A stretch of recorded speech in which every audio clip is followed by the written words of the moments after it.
Hi everybody, Travis from Long Words on Sound Words back again. I feel like I start these videos off all the time with apologies for not having done videos in a while. To be perfectly honest, 2024 has kind of been a crap year for me.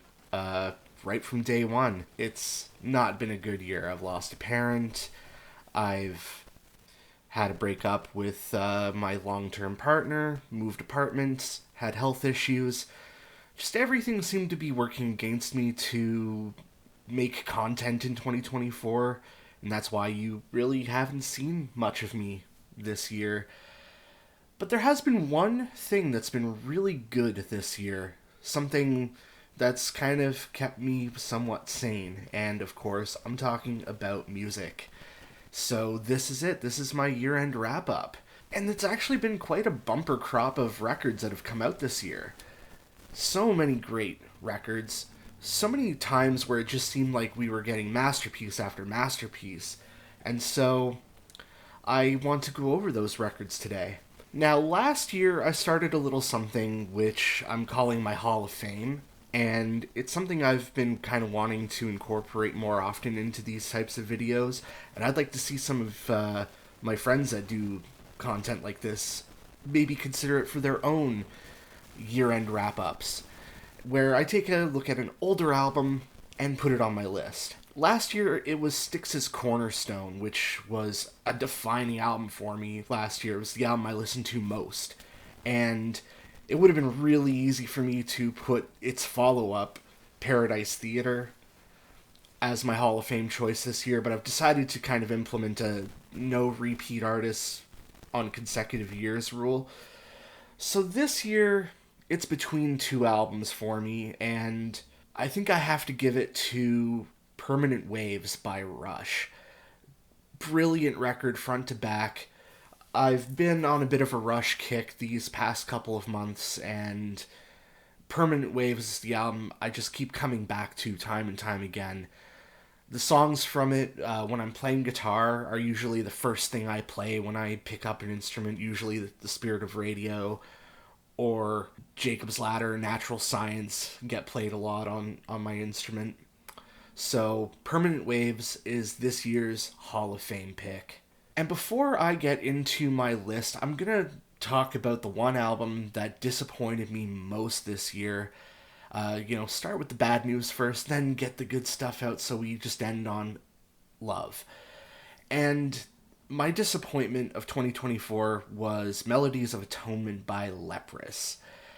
This album just didn't do it for me. The album was supposed to be a bit of a return to the band's metal roots, and in some ways they did deliver on that. The guitar riffs are a little heavier than they were before, at least on the last few records, but the album kind of suffers a bit from the same thing I feel about a lot of the Post Malina records, where it doesn't really feel like a band made this record anymore. It feels more like Einar Solberg and some random musicians that don't really contribute much to the sound of the band. So, while Einar is one of the best singers on the planet right now, the songs do kind of suffer a little from just too much sameness, too much blandness. I kind of miss the more complex and interesting instrumental production that went on their previous records. Even their last couple records had hints of it here and there. This is the first record that they've come out with where I really feel like other bands, and I'll mention one or two of them later on in this video, are kind of outperforming Leprous at what Leprous does. Alright, so now we're getting into my top records of the year, and I'm going to keep it to a top 10. That way I can really sort of focus on those records and give them a lot of love. But I also want to do 10 honorable mentions that I'm just going to rattle through really quickly. Neil Morris, The Restoration, really good record. North Sea Echoes, this is a project featuring Ray Alder and Jim Mathios from Fate's Warning. It's a much more ambient, softer kind of version of Fate's Warning. Really good Terrible Things, love that record. Oh, Chinese progressive metal band, their second album, Frailty.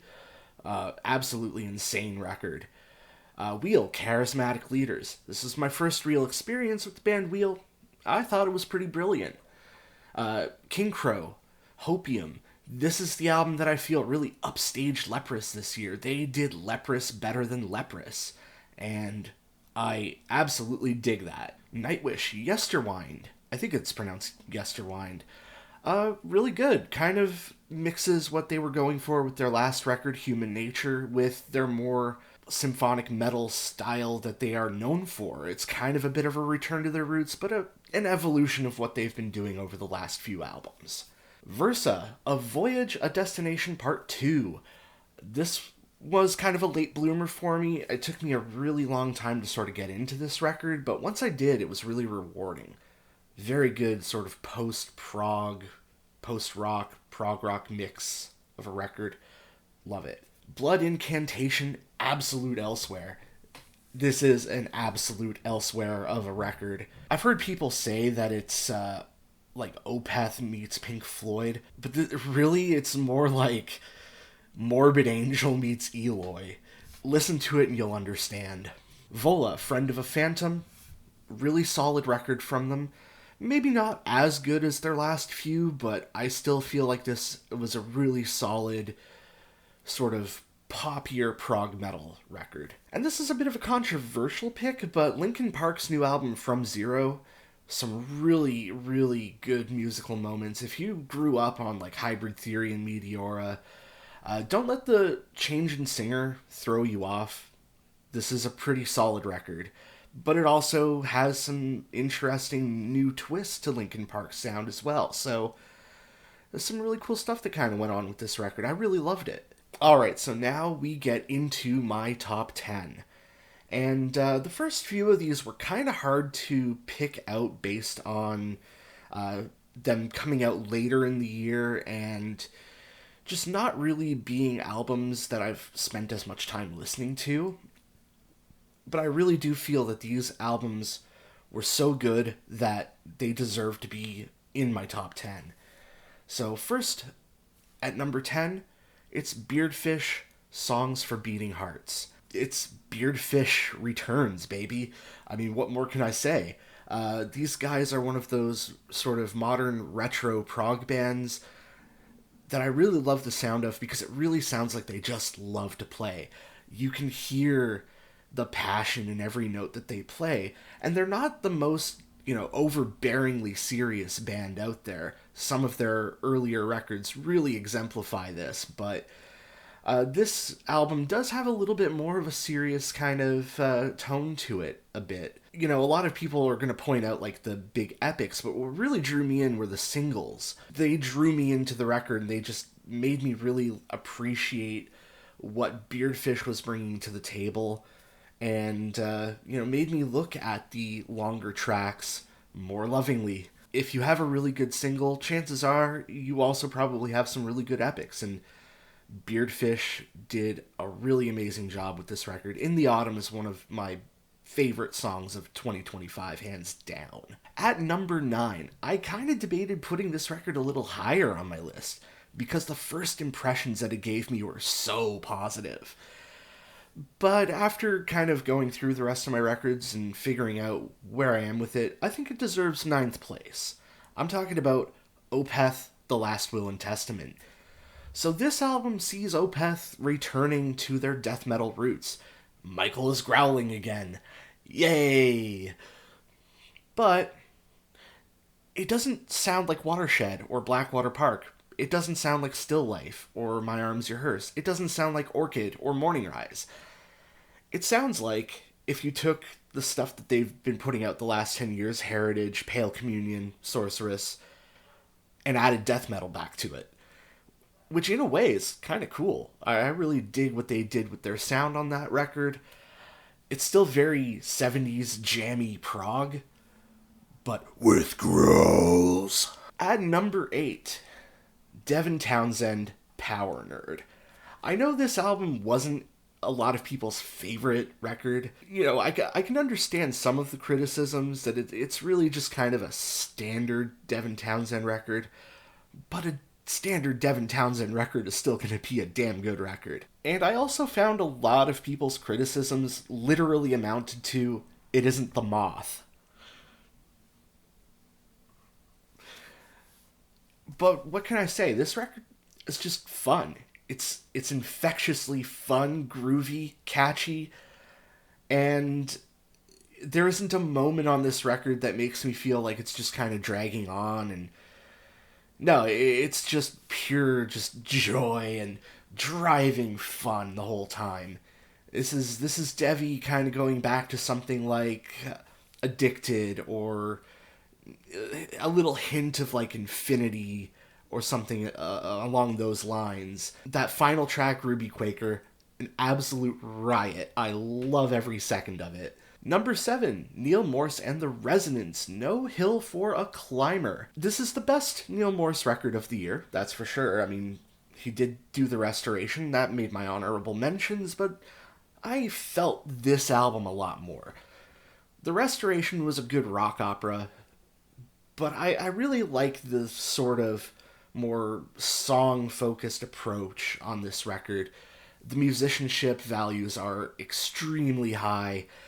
This is kind of falling more into the territory of like something like a Transatlantic, or I don't even want to say Neil Morse Band, because those are very conceptual releases as well. Neil brought in musicians from Nashville, relatively unknown in the prog scene, to help him out with this record, and they just make a glorious noise on this. The epics are brilliant. It's Neil Morse to a T, but Neil Morse to a T is still brilliance, and this is probably one of the better sort of retro prog albums I've heard this year. At number 6, King Gizzard and the Lizard Wizard, Flight B741. Another album that I don't really think a lot of my peers are intent on putting in their top 10s this year, but I really dug this record. This is a good, fun record, and you're kind of going to notice a bit of a theme here, that I'm picking a lot of records where it's either something that's very emotionally connected to the year I've been having, or that's been a big fun escape. And this album was a big fun escape. Another brilliant collection of 70s prog, vocal-led kind of compositions.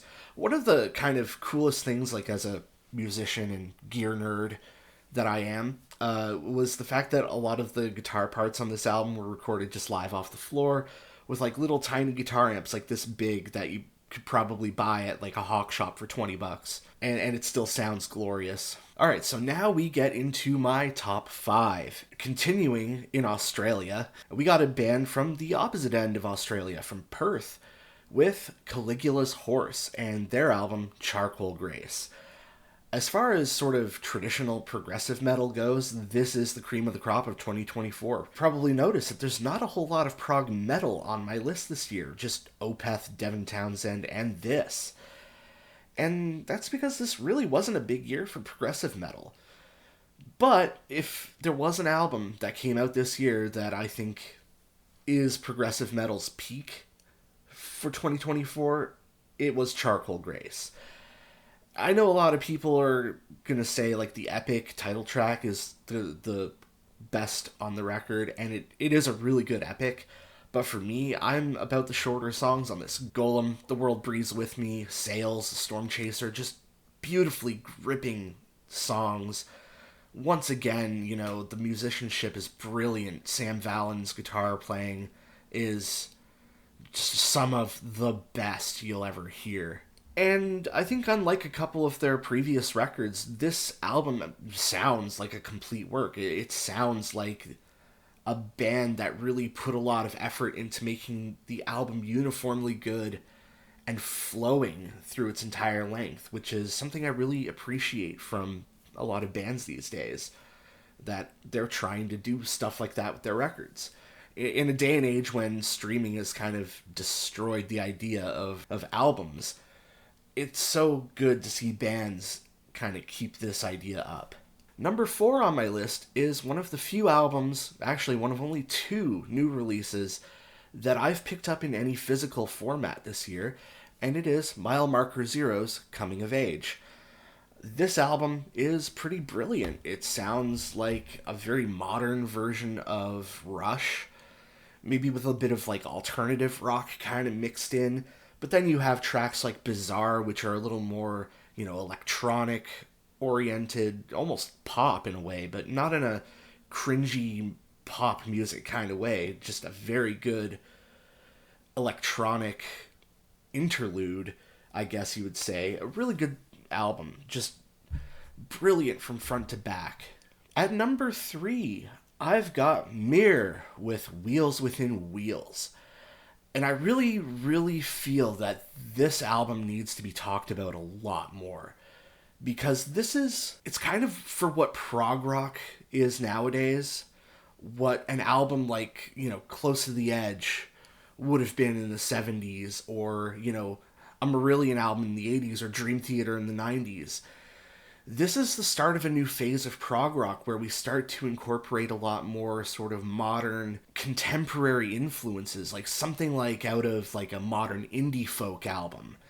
This is prog rock for Gen Zers. And these guys have navigated that idea brilliantly with this record. There are so many good songs on this album. The opening track is beautiful and has one of the best music videos I've seen this year. Brilliant songwriting, brilliant musicianship, and something that, you're going to put on, and if you've got younger kids that listen to very contemporary music, they're probably not going to be too turned off by the sound.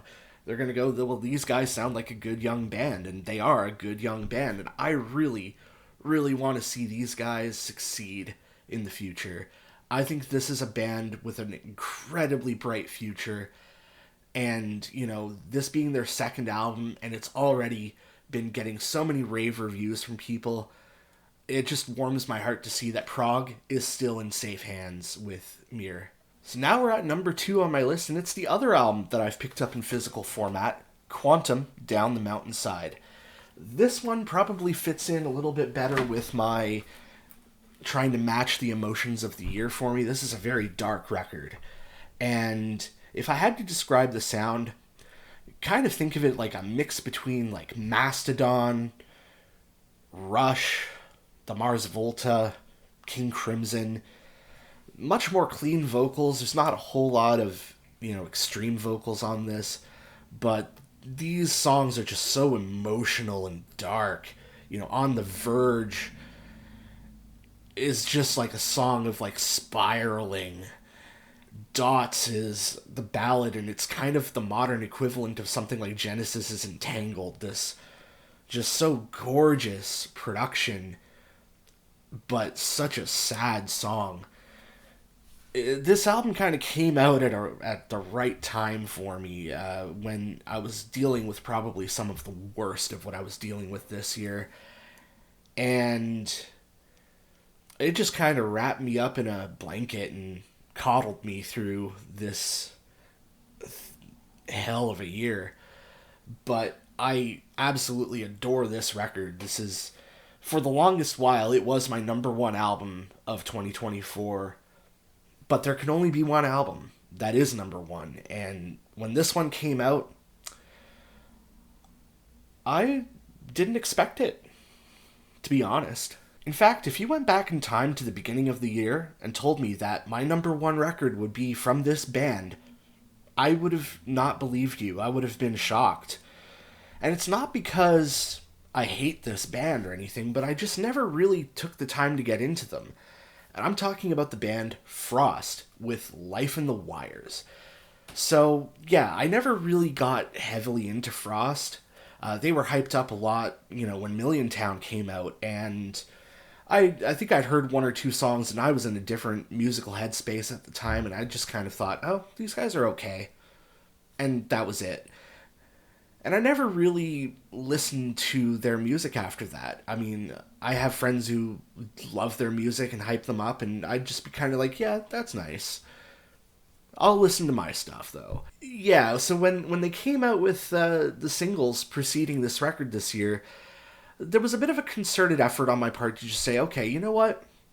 let's give it a shot. Let's see. And the song in question was Moral and Consequence, and I was in for a ride. Wow. That song instantly gripped me and defined the rest of 2024's music for me. Then I heard the other singles, and then when I finally heard the album, I understood. I got it. And I'm going back to older Frost records now and going, I've been an idiot. I have been living under a rock. These guys really are that good. This album is a masterpiece. It is a little long, and I'm usually pretty critical of longer records. I think if you take more than an hour to make your point, you have to earn it. But this album just has so many incredible moments, whether we're talking like synthwave kind of influenced stuff like Evaporator, ballads like Strange World, the title track, which is broken into two parts, a shorter kind of single, and the massive 15-minute epic at the end of the record.